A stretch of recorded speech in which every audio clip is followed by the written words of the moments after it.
পাশে মানুষের সাথে আমরা আছি এই বাংলাতে। আপনারা দেখছেন সংবাদ শিরোনাম।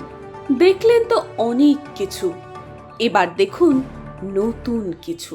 হাতির হানা অব্যাহত গঙ্গাজল ঘাটি এলাকায়। তীব্র দাবদাহে হাতির হানা অব্যাহত উত্তর বাঁকুড়ার বনাঞ্চল লাগোয়া বনবস্তি এলাকায়।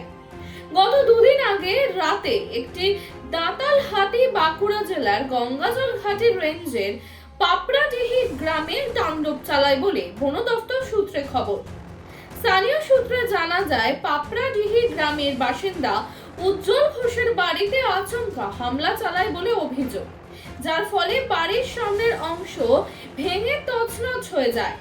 ঘটনায় আকস্মিকতায় আতঙ্কিত হয়ে পড়ে গ্রামবাসীরা। পরে সম্মিলিতভাবে হাতিটিকে জঙ্গলে পাঠানোর ব্যবস্থা করে।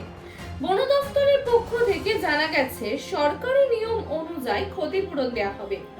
এই নিয়ে বারংবার ক্ষতি করেই চলেছে দলছুট হাতির দল, কিন্তু সঠিক ক্ষতিপূরণ দেওয়া হয় না বন দপ্তরের পক্ষ থেকে।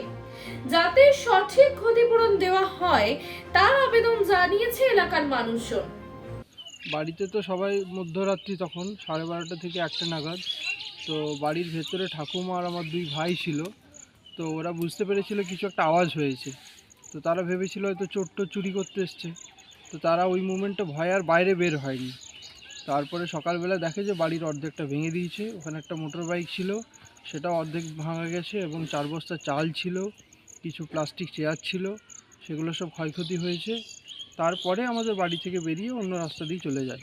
তো আমরাও সিচুয়েশন হয়েছে। আরেকজনের ঘরে তো আনুমানিক কটা হাতি ছিল? একটাই ছিল। আচ্ছা, কিছু যারা লোক দেখেছে তারা একটাই দেখেছে। কিছু ক্ষয়ক্ষতি করে? ক্ষয়ক্ষতি বলতে ওদের বাড়িতে ধান টান খেয়েছে, ওটা আমরা এতটা ডিটেলসে জানি না, যাইনি ওইদিকে। তবে আমাদের এগুলোই ক্ষয়ক্ষতি হয়েছে।